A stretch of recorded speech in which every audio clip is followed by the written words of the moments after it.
it's very hard to pin down exactly what you're looking for when you look for a role.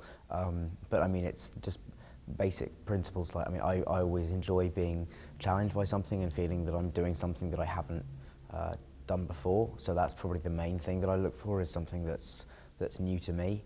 In really good script writing, the story is moved along and unfolds through exchanges of character and through the characters talking and sort of learning about each other, rather than sometimes in scripts, you know, you're just reading pages and pages of exposition and characters explaining the plot. And actually a much more interesting and wholly just better way of writing is without exposition, and where the story is just being told through these exchanges of character. I mean, yeah, just bad writing. Just when you read a script that's like kind of ridden with cliches, and sentimentality is something that I always, you know, I can never stand in films. If I feel like the script is trying to emotionally manipulate the reader in a way that, you know, I'm not naturally feeling, then that's something that sort of I find pretty off-putting.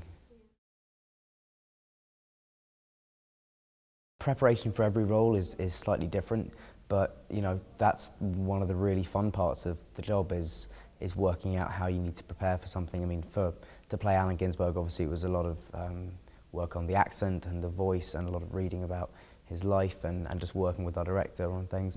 You know, for something like the musical I did in New York on Broadway, you know, that was learning to dance and sing and kind of lessons like that. So I mean, I like that my job always requires me to prepare for something different for each time. But ultimately, you know, the way you break down a script is kind of the same. You know, what does your character want in this scene? What effect is he trying to have on the person that he's talking to when he says that line?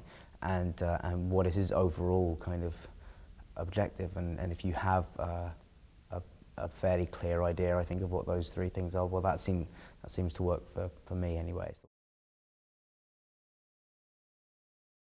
Every scene presents a different set of challenges. I mean, there are always the scenes that you worry about the most, the ones with, you know, huge kind of emotional shifts and things like that, and you know, they can be very hard. But those are the moments that you just have to trust the director and trust the other actors you're working with, and give of yourself and be as emotionally open and available as you can. The challenging scenes are the fun ones as well. I mean, that's the thing, is, you know, it's important to say that, you know, the more challenging a scene is, in a way, the more fun it is, because the more of my job I get to do.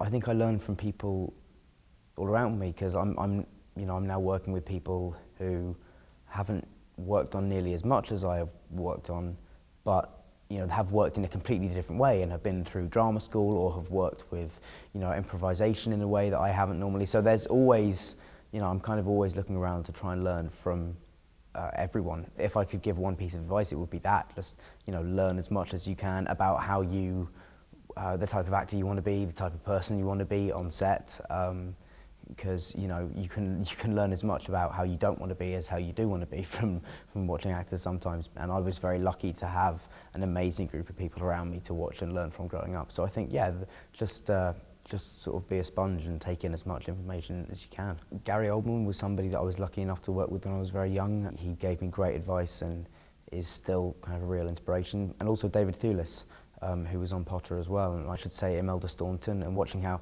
they all conducted themselves on set, as well as being great actors and great professionals. They were also really great people and lovely with the crew, and just, you know, that's, I definitely saw that as sort of being the way I wanted to be.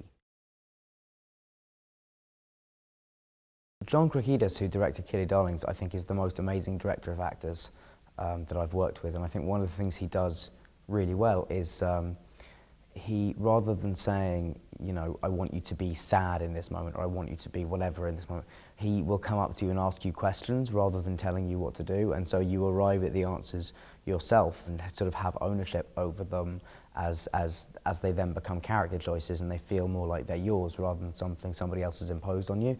So I think that's definitely something that John does brilliantly, is just ask the right questions. That's the thing, I'd never worked with before was just that idea of what do you want out of the scene. And so working with that on Kill Your Darlings for the first time was really it sounds like a very simple tool, but it's a very powerful one as well, and it's a really great just way of approaching kind of every scene. Always remember that if you're working on a film set and you're lucky enough to have kind of regular work on sets, then just remember how lucky you are to be in that position, and how there's a ton of people that will cut their arm off to be where you are, and kind of let that inform how you go about your job. And most actors treat every job as if it's going to be their last, because that's the sort of permanent fear that we all live in. But I actually think that's quite a good attitude to have, you know, because it just it means you'll always work hard and work for the right reasons.